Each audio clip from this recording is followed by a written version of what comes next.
अस्सलाम वालेकुम। जी वालेकुम सलाम। क्या नाम है जी? मोहम्मद हुसैन।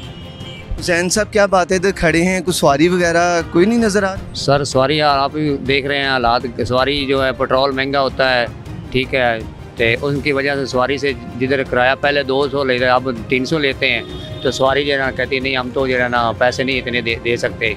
5 रुपये महंगा हो गया पेट्रोल, हाँ पेट्रोल भी महंगा फिर हो गया है, ठीक है, इतनी महंगाई बढ़ गई है। आगे से हमारा रमज़ान भी आ रहा है माशाल्लाह, तो हर गरीब ने हर अमीर ने रोज़े रखने हैं।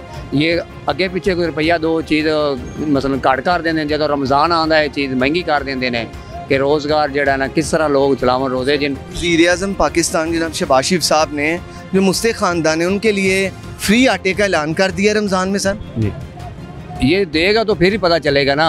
ऐलान तो ये करते हैं, ये अब हम पेट्रोल 20 रुपये लीटर कर रहे हैं, ये भी हम सुनते हैं, हम ये महंगाई हम सस्ती कर रहे हैं, ये कर रहे हैं, वो कर रहे हैं। अगर कुछ करेंगे तो फिर ही है ना।